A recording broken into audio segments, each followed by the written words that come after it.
Bienvenue sur la chaîne YouTube de l'Église La Rencontre. Nous sommes heureux de vous accueillir. Vous savez qu'à l'Église La Rencontre, il y a une place pour chacun d'entre vous. Nous sommes heureux de vous avoir avec nous et le message que vous allez entendre, on le veut percutant pour vous, pour votre vie et que l'action du Seigneur se mette aussi en marche pour changer votre vie et transformer vos cœurs parce qu'en Jésus-Christ, il y a de l'espérance et il y a de l'espoir pour vous. Alors sans plus attendre, on vous laisse écouter ce message. J'aimerais lire avec vous la parole de Dieu ce matin. Et notre thème ce matin de prédication, c'est pendant quelques dimanches, c'est Dieu m'a fait rire de joie. Est-ce que vous savez rire? Montez-moi votre tête quand vous riez. Je ne sais pas faire des blagues, désolé. J'allais vous faire rire, mais en plus, les blagues, elles ne correspondent pas. Si tu fais une blague à un gars d'Amérique du Sud, il va rire. Un autre d'Afrique, ce n'est pas la même blague. Un bon Toulousain, ce n'est pas la même chose. Donc, du coup, un Corse, il ne rit pas de la même manière. Donc, mais Dieu, il nous fait rire. Il nous fait rire par ses actions. Il nous fait rire par sa main sur nos vies.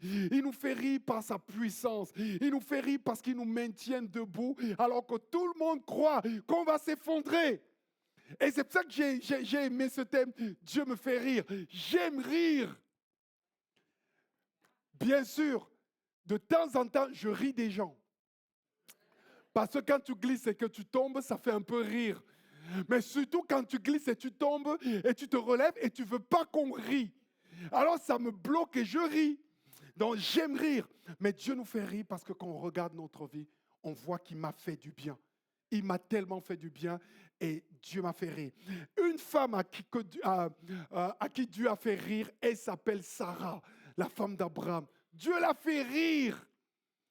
Dieu l'a fait rire. Écoutez ce que la Bible dit. L'Éternel se souvint de ce qu'il avait dit à Sarah. Et l'Éternel accomplit ce qu'il avait promis. Sarah devint enceinte et elle enfanta un fils à Abraham dans sa vieillesse, une vieille femme, au temps fixé dont Dieu lui avait parlé. Abraham donna le nom de Isaac au fils qui lui était né, que Sarah lui avait enfanté. Abraham circoncit son fils, âgé de 8 jours, comme Dieu lui avait ordonné. Abraham était âgé de 100 ans à la naissance d'Isaac, son fils. Et Sarah dit, Dieu m'a fait un sujet de rire. Dieu m'a fait rire. Quiconque l'apprendra rira de moi. Elle ajouta, qui aurait dit à Abraham, Sarah allaitera des enfants. Cependant, je lui ai enfanté un fils dans sa vieillesse. Dieu m'a fait. C'est la destinée de ceux qui suivent l'Éternel. Il fait rire. Il va te faire rire. Parce qu'il va produire dans ta vie, il va te faire rire. Dis à ton voisin, voisin, voisine, il va te faire rire. Tu vas montrer tes dents. Non, dites pas ça, dites pas ça. On se limite à il va te faire rire. Nous, elle essaie de traduire parce qu'on a une missionnaire qui est là avec nous, mais elle rit avant de traduire. Dieu va te faire rire.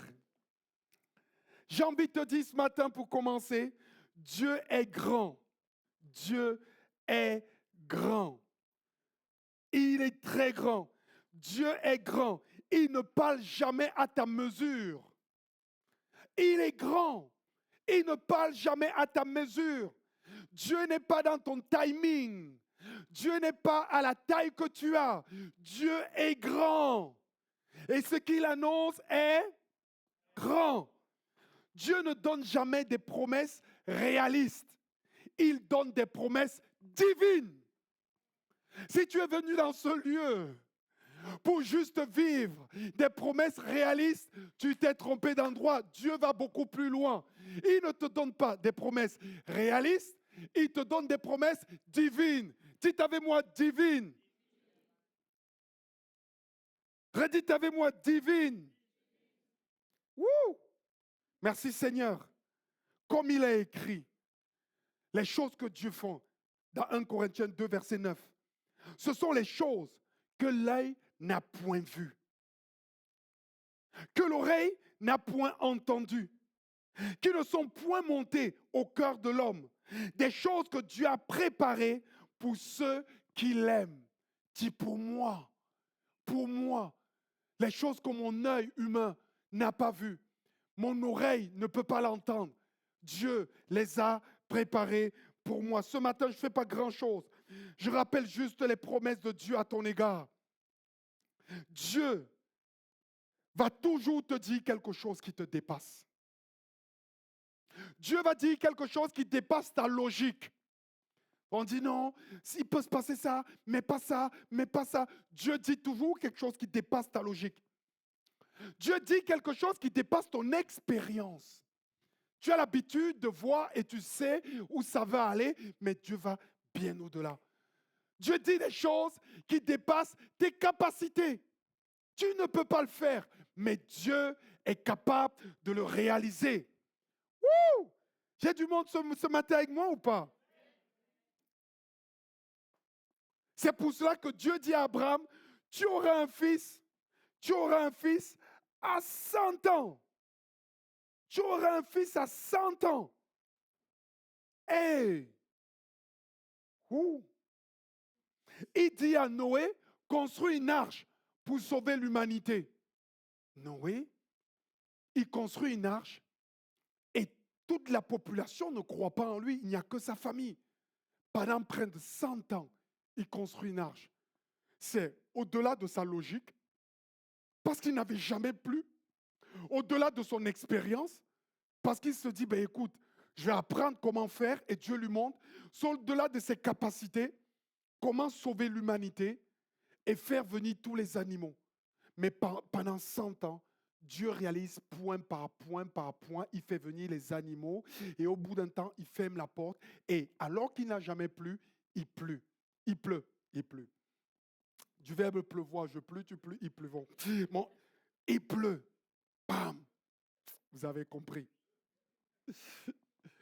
Comment Dieu va voir un berger qui est un fuyard pour aller s'opposer au maître de l'univers, de la terre à ce moment, Pharaon, pour arracher de la main de Pharaon un peuple qui est esclave depuis 400 ans.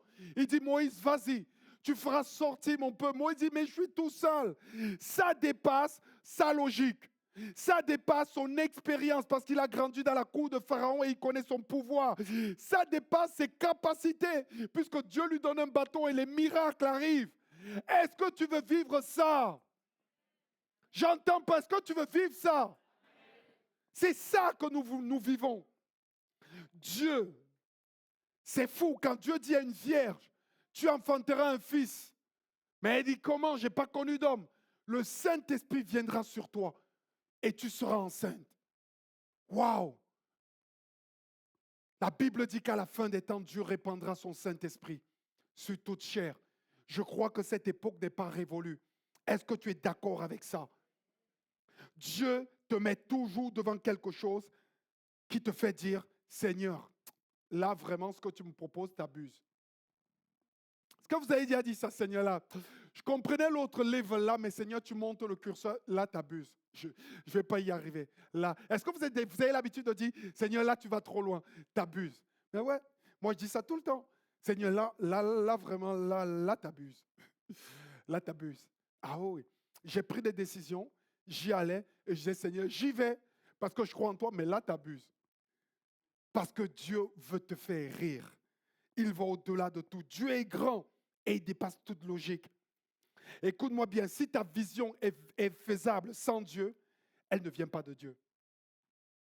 Dieu ne consulte pas ton CV avant de te faire une promesse. Il ne consulte pas ton CV.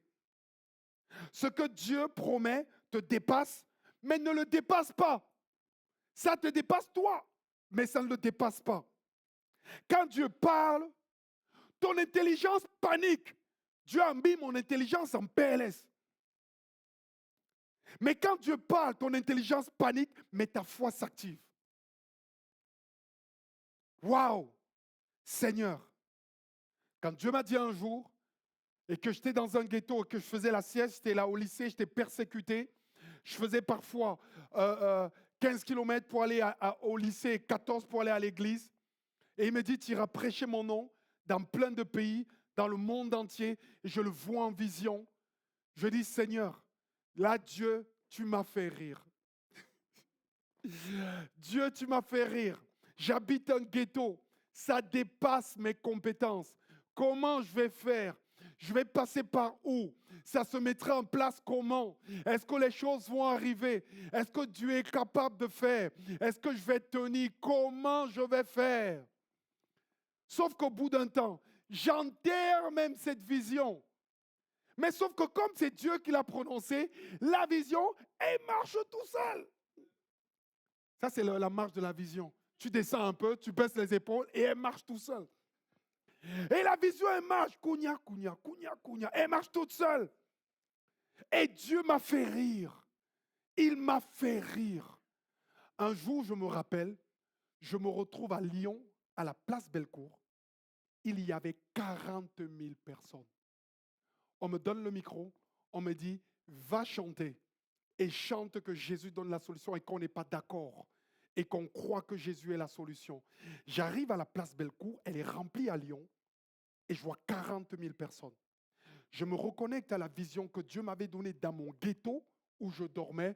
J'ai dit, Seigneur, là, tu m'as fait rire. Est-ce qu'il y a des gens qui veulent rire ici ce matin ou pas? Est-ce qu'il y a des gens qui veulent rire ici ce matin ou pas? Il ne fait pas rire comme Manu, il nous fait rire.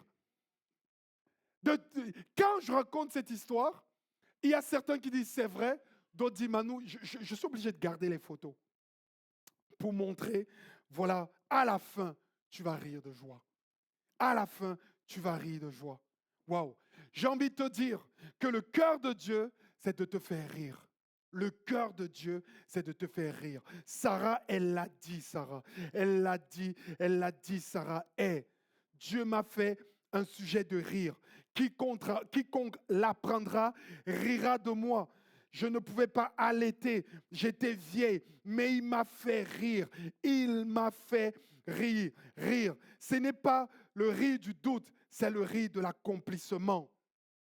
Ma bouche était remplie de rire dans la maison de l'Éternel. Job dit, il remplira ta bouche de rire. Dieu ne veut pas simplement te bénir, il veut te surprendre. Il veut te surprendre. Dis à ton voisin, Dieu veut te surprendre. Dieu veut te surprendre, il veut t'émerveiller. Est-ce qu'on vous a déjà fait une surprise? Lors de votre anniversaire, une surprise que vous ne vous attendez pas. Là, genre, vous rentrez dans la salle, genre, on vous dit, allez, avance. Tu iras juste là-bas. Et là, tu as tout le monde qui a déjà préparé et tout. Ils sont là. Et là, quand toi, tu ouvres la porte, les gens crient, surprise! Joyeux anniversaire. Ça vous est arrivé ou pas? Est-ce que vous vous imaginez que Dieu prépare pour nous des moments comme ça? Nous sommes tellement précieux à ses yeux que c'est l'intention de Dieu de venir avec nous. Parce que quand il déclare, souvent on pense que Dieu est simplement assis, complexe, difficile, compliqué, un truc donnant des ordres. Mais Dieu est amour. Dieu est bon. Il est bon. Il veut te faire rire. Parfois, on a vu des exemples de transformation. La femme samaritaine, elle était rejetée. Mais Dieu a transformé sa vie. Elle est devenue messagère. Elle a ri. Bartimée qui était aveugle, il est parti voyant et il a ri. Joseph qui était en prison, il a mis dans un palais et il a ri. Et sa famille avec. Leur histoire finit par un sourire. Mais quand tu vois quand commence l'histoire de Joseph, tu ne vois pas que la fin sera comme ça. Et j'étais dans une citerne là. On a frappé. On a vendu esclave. Ça ne donne pas du rire. Oh, Dieu prépare le rire. Tu es dans une citerne, Dieu prépare le rire. Tu es dans un moment compliqué, Dieu prépare le rire. Wouh! Dieu écrit des scénarios où la fin fait oublier la douleur du début. Dieu écrit des scénarios où la fin fait oublier la douleur du début. Ce qui te fait pleurer aujourd'hui te fera rire demain. Dieu ne termine jamais une histoire au milieu de la souffrance. Non! L'histoire finit bien. Ton témoignage fera rire ceux qui t'ont vu pleurer. Ton témoignage fera rire ceux qui t'ont vu pleurer. Waouh! Waouh! Et ce n'est pas Manu qui va le réaliser, c'est Dieu. C'est comme une femme qui accouche. Elle a des douleurs intenses. On a beaucoup de bébés ici, hein? Beaucoup de femmes enceintes, ça va encore se rajouter. Les mariages, les bébés, les enceintes, et on grandit. Et mariage, et bébé, et enceinte, on grandit. Il y a beaucoup de femmes enceintes. Souvent, quand une femme est enceinte, elle a des douleurs. Ça pique, c'est terrible. Parfois, c'est incompréhensible. Moi, je ne vais plus. J'allais plus à la préparation à l'accouchement avec ma femme. Parce que quand j'allais là-bas, ils me donnaient des techniques qui ne marchent pas. On m'avait dit, oui, quand elle va accoucher, mets-toi comme ça, pousse de l'autre côté, fais ceci. Le jour de l'accouchement arrivé, quand je me mettais comme ça, je touchais là, lâche-moi, j'ai mal, là, lâche-moi, j'ai mal, là, lâche-moi, j'ai mal. J'ai dit, écoute, ça ne marche pas. Je conseille à tous les hommes, n'allez pas, non, bref. Mais quand on est... Ça, c'est Étienne, il a plusieurs cours. Il veut louper les 5 prochains. C'est pour ça qu'il dit ça. Et donc, souvent on a de la douleur, de la peine. Mais quand l'enfant arrive, quand le bébé, quand il dit, madame, poussez, poussez. Quand le bébé sort, tu entends la voix du bébé. Moi, je fais un bébé un peu costaud là. Quand le bébé sort et que tu reçois le bébé, on donne à la maman. Mais la maman, elle oublie. Elle oublie qu'elle a galéré 9 mois. Elle oublie parfois que c'était terrible. Elle n'est même pas encore sortie du lit d'hôpital. Qu'elle est déjà, oh, ça m'a touché. Il est beau. Non, quand un bébé naît, il n'est pas beau. Arrêtez. Quand un bébé naît, il est renfouigné. Il devient beau après 2-3 mois. Au début, ils sont bizarres. Bon, bref, passons. Sauf les vôtres étaient bons. Non, je blague. Et la maman, elle oublie la douleur, la peine. Pourquoi? Parce qu'à l'accouchement, la joie de voir l'accomplissement arriver est tellement grande que parfois on oublie la route par laquelle on est passé. Ce n'est pas que la douleur n'a pas existé, c'est qu'elle a été dépassée par la joie. Je prie que Dieu vous fasse rire et que la douleur, là, on sait, mais elle va être dépassée par la joie que Dieu te donne et va te donner. Amen. Pour terminer ce matin, j'ai envie de te dire, ce qui te sépare au final du rire, ce qui te sépare du rire final, c'est ta foi. C'est ta foi. La foi est une ferme assurance des choses qu'on espère, une démonstration de celles qu'on ne voit pas. La Bible dit d'Abraham, espérant contre toute espérance, il crut, il croyait, en sorte qu'il devient le père d'un grand nombre de nations, selon qu'il avait été dit, telle sera ta postérité. Et sans faiblir dans la foi, sans faiblir dans la foi, sans faiblir dans la foi, il ne considérait point que son corps était déjà usé, puisqu'il avait presque 100 ans et que Sarah n'était plus en état d'avoir des enfants. Il croyait. Abraham a cru. Abraham n'a pas juste cru au début, il a cru pendant la grossesse. Il a cru. Il a cru. Croire la foi, c'est croire lors de l'annonce. Quand Dieu donne ses promesses, je crois. Quand Dieu parle, je dis Amen. C'est croire pendant le processus. Quand rien ne change, tu dis encore Amen. Parce que tu crois que Dieu est en route et en processus. C'est croire. Et c'est croire jusqu'à la manifestation. Quand ça arrive, tu dis, je savais que Dieu allait le faire. Je savais que Dieu allait le faire. Je savais. Quand on a dit ça à Abraham, tu as presque 100 ans, pourquoi on donne l'âge d'Abraham? Pour dire que tout était fini. Tiens, quand il voyait Sarah, tu vois, à 100 ans. Vous avez compris? Pas besoin de faire un dessin. Donc du coup, Abraham, il était capote. Et Sarah, elle avait tout de fini. Et c'est là que Dieu leur annonce qu'ils auront un enfant. Mais genre, dans ce genre de cas, il ne faut pas regarder ton corps. Parce que tu te dis, Abraham, ça va être compliqué. Sarah, difficile. Donc du coup, Sarah, elle devait accueillir du lait dans ses mamelles. À presque 100 ans. Oui, parce que souvent, on ne repart pas dans les détails de cette histoire. On le passe trop vite. Je sais que je mets un petit moment gênant. C'est un peu gênant, mais c'est humain. La Bible le cite. Louis II, dans sa traduction, il essaye d'enjoliver les choses pour ne pas rentrer vraiment dans les détails. Et c'est pour ça qu'il met Abraham avait 100 ans et Sarah. Mais quand tu rentres dans les détails, c'est impossible cette histoire. C'est pour ça qu'elle dit Dieu m'a fait rire.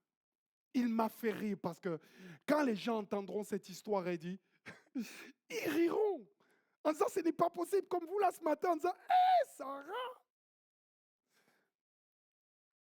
Et ensuite elle est tombée enceinte. Est-ce que tu te vois enceinte de ce que Dieu t'a promis? Est-ce que tu te vois enceinte de ce que Dieu t'a promis?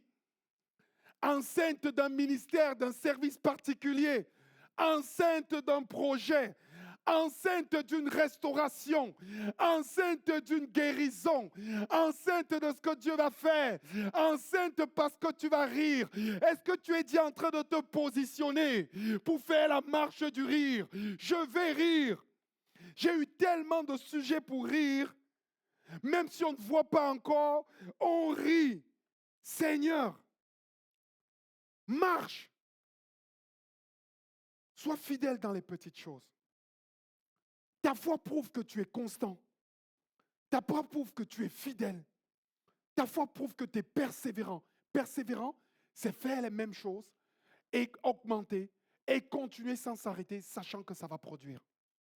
C'est ne jamais s'arrêter. Si tu ne prépares pas le riz demain, ceux qui ne préparent pas le riz, c'est ceux qui se sont arrêtés dans leur foi. Ils ont stoppé. Ils ont dit enough is enough. Assez, c'est assez, j'en ai marre. Je m'arrête là. Ils ont arrêté la constance. Ils ont bloqué. Je prie ce matin que Dieu débloque, débloque, débloque, débloque, débloque, débloque pour ta vie, afin que tu recommences la marche. Pas la marche de venir à l'église, mais la marche de la foi. Pas la marche de juste simplement lire ta Bible, mais la marche de croire que Dieu va te faire rire et il réalise des grandes choses. Ce n'est pas être positif. Moi, je ne suis pas positif ce matin. Moi, je suis en réalité dans la vérité. C'est ce que Dieu est. Ce n'est pas être positif. C'est ce que Dieu est. Il va te faire rire. Il m'a fait rire. Vous imaginez? J'aurais jamais imaginé me marier. Man! J'ai mis le costard. Mon costard, il était beau. Même moi, je me suis regardé dans la glace, il pleuvait. J'ai dit, pleut comme tu veux, je vais me marier. Je suis rentré dans la salle de mariage avec ma mère à mes côtés. Ma mère qui ne croyait pas en Dieu. Ma mère là, qui était comme ça là. Elle va voir la vidéo, je suis mal. Ma mère là. On est rentré dans la salle, il y avait 400 personnes. On rentrait dans la salle, je pensais que je rêvais. Ma mère qui a dit, si tu donnes ta vie à Jésus, tu n'as plus de mère, qui n'est pas venue à mon baptême. Ça a été compliqué. J'ai continué à croire en Jésus de manière constante. Dieu m'a dit, regarde ta mère, je vais te faire rire. Je vais te faire rire. Le jour de la cérémonie, je suis au bras de ma mère. C'est la première fois qu'elle rentre à l'église. Elle rentre avec moi. Oh mes amis, ça fait plus de 10 ans que j'entends cette promesse. Et ma mère rentre, elle voit 400 personnes dans la salle. Il y avait seulement 400 personnes. Mais il y avait la télé française qui filmait notre mariage. Du coup, j'avais ma mère et je montrais à la télé. Et mes potes du ghetto qui m'ont revu du ghetto, ils me voyaient rentrer avec ma mère là. Pendant qu'on rentrait dans le mariage, j'étais avec ses bras et elle regardait toute la scène. Pendant toute la cérémonie, Dieu m'a fait rire. Je voyais tout le temps que j'avais pleuré dans la prière. Je voyais tout le temps que j'avais patienté. Je voyais tout le temps que j'avais les genoux par terre. Dieu m'a fait rire. Mes frères, mes sœurs, il va te faire rire. C'est la caractéristique de Dieu. Il fait des grandes choses. Quelque temps après, ma mère m'a dit, oui, tu donnes la Bible à tout le monde, tu ne donnes même pas à ta mère. Ça, c'est les Africains. Hein? Je lui ai offert la Bible à ma mère. Tiens, oh. Après, elle me dit une deuxième fois, oui, tu expliques la Bible à tout le monde. Vous voyez la suite de la phrase? Mais tu expliques même pas à ta mère. J'ai dit, non, je ne vais pas t'expliquer la Bible. J'ai envoyé le pasteur de sa ville aller la voir. Elle s'est convertie. Elle est venue au Seigneur. Dieu m'a fait rire. Est-ce que tu as des sujets de rire? Plusieurs ici ont des sujets de rire. Est-ce que tu veux augmenter les sujets de rire? Est-ce que tu penses que Dieu a d'autres projets pour augmenter les sujets de rire? Afin que quand tu vas voir la manifestation de la main de Dieu, tu auras tellement ri en disant, Seigneur, ris de joie. J'aime la joie. C'est pour ça qu'on a appelé notre fille Joy. La foi commence par un oui et finit par un témoignage. Ceux qui rient à la fin sont ceux qui ont tenu au milieu. Ceux qui rient à la fin, c'est ceux qui ont tenu au milieu. Moi, je vais rire. Hey, j'ai commencé. Hein. Les saisons se sont amoncellées. Je tiens au milieu et je vais rire. Vous imaginez le nombre que vous êtes aujourd'hui? Quand on venait s'installer à Toulouse, le nombre que vous êtes ce matin? Mais Dieu me fait rire ce matin, tous les jours. Quand le dimanche arrive avec Kevin, on se fait, hey, c'est le rêve. Hein. Parce que nous, on est venus, il n'y avait personne, avec nos deux familles, et on priait en centre-ville de Toulouse. Et on se disait, Dieu va faire quelque chose. Quand tu es pendant ce temps où tu ne vois rien, mais tu attends. Et ensuite, on a prié dans nos maisons, et on se disait, c'est le rêve. Hein. Dieu va faire, c'est le rêve. Hein. Pendant tout le temps, on progresse, on attend, on voit que Dieu... Et Dieu te dit, je vais te faire rire. Je vais faire mon œuvre et je vais te faire rire. C'est sûr que ce n'est pas mon œuvre, c'est l'œuvre de Dieu. Mais accompagner Dieu pendant qu'il est en train de faire son œuvre, c'est une grâce extraordinaire. Et on s'est mis les uns les autres et regardez ce matin, comment vous êtes là, assis, entendant l'évangile. C'est Dieu m'a fait rire. Si ma vie s'arrêtait aujourd'hui, je ne sais pas si un livre pourrait contenir tout ce que j'ai déjà ri. Tout ce que j'ai déjà... Et c'est pas fini, hein. C'est pas fini. Je vais encore rire. Dis à ton voisin, hé voisin, c'est pas fini. Tu vas encore rire. Dis à ton voisin, c'est pas fini. Tu vas encore rire de joie. Ta saison silencieuse n'est pas vide. Ta saison silencieuse n'est pas vide. Elle est enceinte. Elle est enceinte de ce que Dieu va faire. Ta saison silencieuse n'est pas vide. Elle est enceinte. Dieu travaille, même quand tu ne vois rien bouger. Dieu m'a fait rire. Mais avant ce rire, il y a l'attente, il y a le doute, il y a le impossible. Et pourtant, Dieu a tenu parole. Peut-être que ta situation aujourd'hui ne te fait pas rire. Peut-être elle te fait pleurer. Mais si Dieu a parlé, tu vas rire, tu vas témoigner et tu vas voir l'impossible devenir réalité. Ce que Dieu m'a promis s'accomplira. Même si je ne vois rien, je crois. Même si c'est long, je crois. Même si c'est long, je tiens. Et bientôt, moi aussi, je dirai, Dieu m'a fait. Dieu m'a fait. On peut se mettre debout ensemble, prier le Seigneur ce matin. Mes frères, mes sœurs, je voudrais que chacun puisse prendre position ce matin. Et de dire au Seigneur, Seigneur, mon cœur, ma vie, mon être, c'est de te dire, Seigneur, je veux te faire confiance. Parce que tu m'as fait rire. Et tu le feras encore. Je veux te faire confiance. Seigneur, je ne sais pas comment les choses vont s'amonceler, vont s'arranger, vont s'emboîter, vont s'y mettre. Comment tu vas t'arranger avec tout ce que je vis? Mais Seigneur, je sais que ton cœur, ta vie, ce que tu aimes, c'est de me faire rire et de préparer des choses extraordinaires pour moi. Alléluia. Ce matin, je voudrais vraiment que tu puisses rentrer dans la foi. En disant, Seigneur, je vais vivre par la foi. Je vais vivre dans sa grâce. Je vais vivre par la foi. Oh, Dieu de gloire. L'ennemi peut venir te dire que Dieu ne prépare rien. L'ennemi veut te distraire, te détourner. On ferme la porte à l'ennemi. Et on déclare, Abraham et Sarah, c'est les hommes et femmes de foi. Elles ont dit et elles ont ri. Et tous ceux qui ont servi le Seigneur ont ri. Alors Seigneur, nous allons rire de joie. Seigneur, je te prie au nom de Jésus ce matin.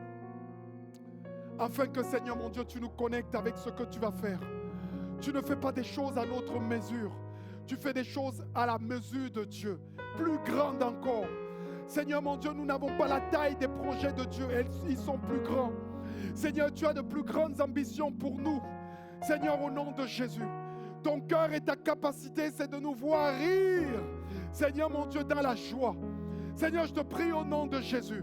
Pendant que tu prépares les choses, donne-nous, Seigneur, de nous entretenir par les rires du passé et de proclamer les rires du futur. Seigneur mon Dieu, pendant ce temps d'attente, donne-nous de proclamer ta grâce, ta présence, ta puissance, ta force, ton action pendant les temps d'attente.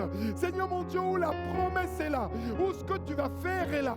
Donne-nous de patienter et de croire à ta grâce, à ta présence et à ta force. Seigneur, je t'en supplie. Seigneur, manifeste ta grâce, ta bonté et ta gloire, afin que nous puissions tenir ferme, Seigneur, et marcher avec toi. Au nom de Jésus. Amen, amen, amen.